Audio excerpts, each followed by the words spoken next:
Valérie, bonjour. Alors, je vous remercie d'être venue pour cette émission Femmes et Entrepreneurs. Donc, vous êtes avocate, mais bon, je vous laisse vous présenter, vous nous expliquerez, parce que je crois que ça n'a pas été toujours le cas. Vous n'avez pas démarré. Non, je n'ai pas démarré ma vie professionnelle comme avocate, en effet. Donc, je m'appelle Valérie Tandon de Marsac, j'ai 30 ans d'expérience professionnelle et j'ai une double formation et j'ai aussi une double expérience professionnelle, puisque ma double formation, je suis diplômée d'HEC 1982, donc ça fait une trentaine d'années que je travaille.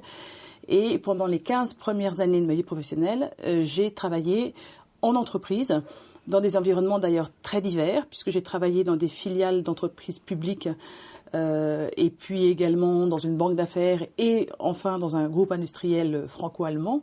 Et toutes ces expériences additionnées m'ont conduit à privilégier, donc j'étais évidemment sur une trajectoire un petit peu de chiffres et un petit peu de droit, et j'ai finalement choisi de privilégier le droit et de devenir avocate, donc il y a maintenant 16 ans, et j'ai exercé là aussi dans des environnements assez divers, puisque j'ai exercé à la fois dans des cabinets français indépendants et au sein d'un réseau pluridisciplinaire qui était donc Arthur Andersen, jusqu'à la chute, Enron, etc., et qui est devenu donc Ernst & Young.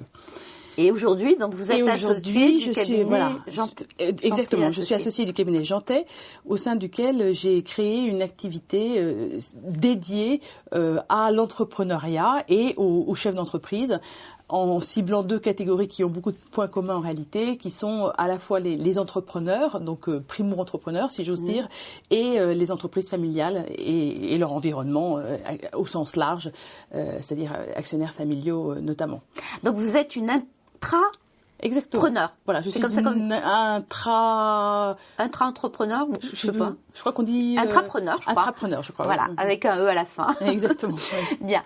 Donc, alors oui, si je vous ai demandé de venir témoigner, c'est parce que la profession d'avocat, de façon un peu paradoxale, est très féminisée. Oui, mais pas. Mais peu d'avocates ont alors on commence à avoir quand même quelques associés dans les grands cabinets, mais peu de femmes finalement créent et développent des cabinets. Comment vous l'expliquez? En fait, la profession d'avocat, en effet, est très féminisée, mais malheureusement, c'est un petit peu comme la profession médicale ou comme d'autres professions. Parce que c'est une profession libérale. C'est une profession libérale et elle est très féminisée, mais pas dans le tout petit noyau qui se consacre vraiment au droit des affaires et à ce qui est considéré comme étant la partie, si vous voulez, vraiment conseil du métier d'avocat. Là, en effet, il y a relativement peu de femmes. D'abord parce qu'il y a peu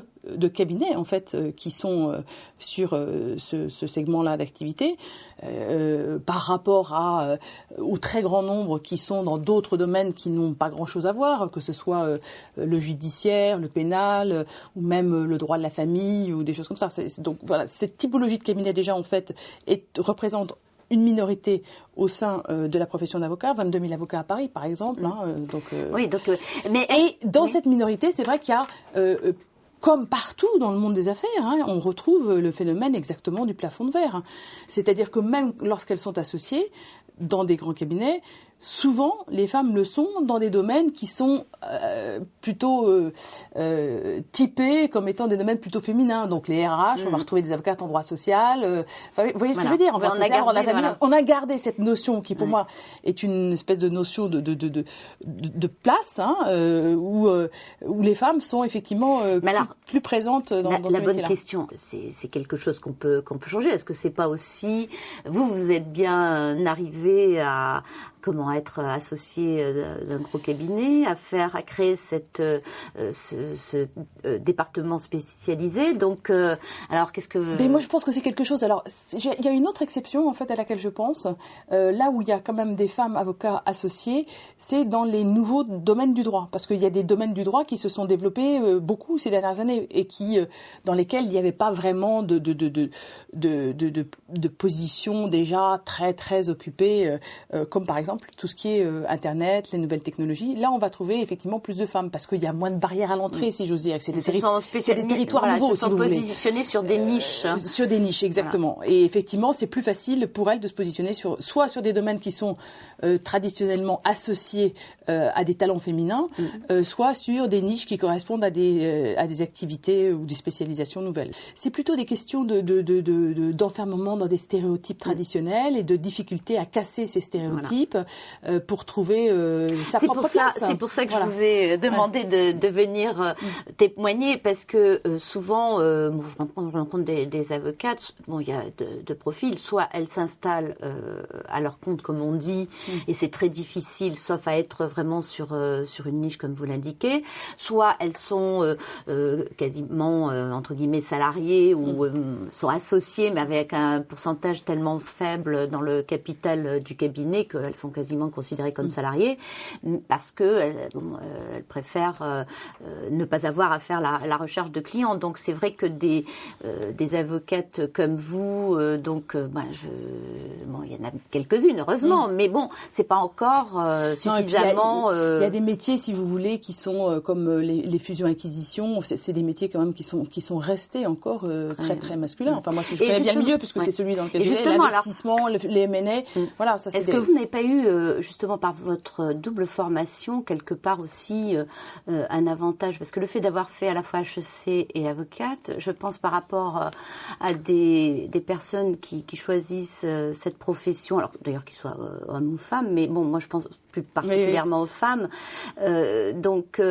qui ont beaucoup de mal à engager une démarche commerciale, parce que c'est pas quelque chose, si on a choisi d'étudier le droit, c'est pas forcément et aujourd'hui, c'est difficile de s'installer sans intégrer cette démarche commerciale. Est-ce que c'est pas quelque part quand même moi je suis convaincue, évidemment. Moi je suis convaincue que c'est très important d'abord, je dirais le métier d'avocat est un métier très très très compliqué et difficile, parce que il fait appel à toutes sortes de talents qui sont rarement réunis sur une seule tête. C'est vrai qu'il faut être à la fois un bon technicien, il faut aussi être un bon commercial, il faut être capable d'être dans une démarche d'écoute active, il faut avoir de l'empathie avec ses clients. Enfin, c'est quand même un métier très très complet, plus que d'autres à mon avis.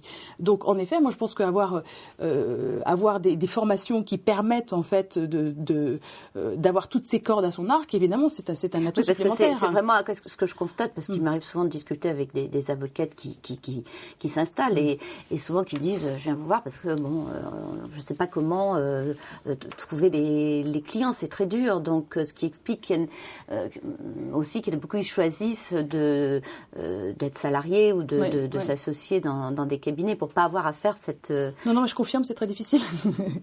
Bien. Alors non, mais ce que je veux dire, c'est que ce que j'apporte en fait moi avec ma formation HEC, ce qu'elle m'apporte, c'est une capacité à envisager cette construction de clientèle comme un effort marketing et comme un investissement. Voilà, donc c'est aussi ça.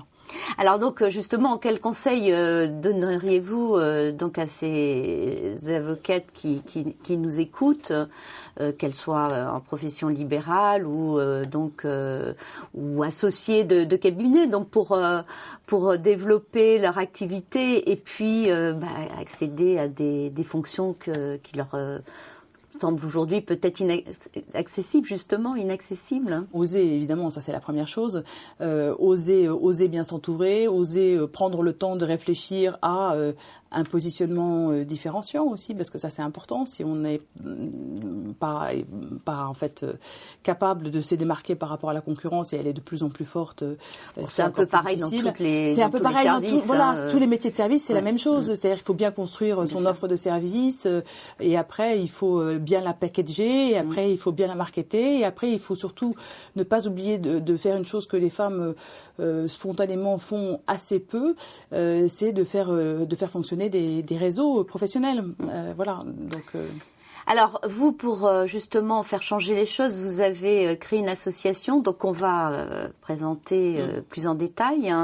Donc, Vox Féminin. Vox Féminin, exactement. La voix des femmes. Donc, Vox Féminin, exactement. Le nom est bien. Sous-titre Parole d'experts au féminin. Voilà. Donc, dont on va parler. Le mot de la fin, donc, ce que vous avez envie de dire aujourd'hui? Le mot de la fin, c'est effectivement, c'est apprendre à oser. Et puis, je pense qu'il faut aussi ne pas oublier la dimension plaisir dans son travail. Si le travail devient une contrainte, je pense qu'on risque à long terme de le faire moins bien et donc de moins bien servir ses clients. Oui, je sens vous, le plaisir est toujours là, visiblement. Merci beaucoup Valérie pour votre témoignage. Merci à vous.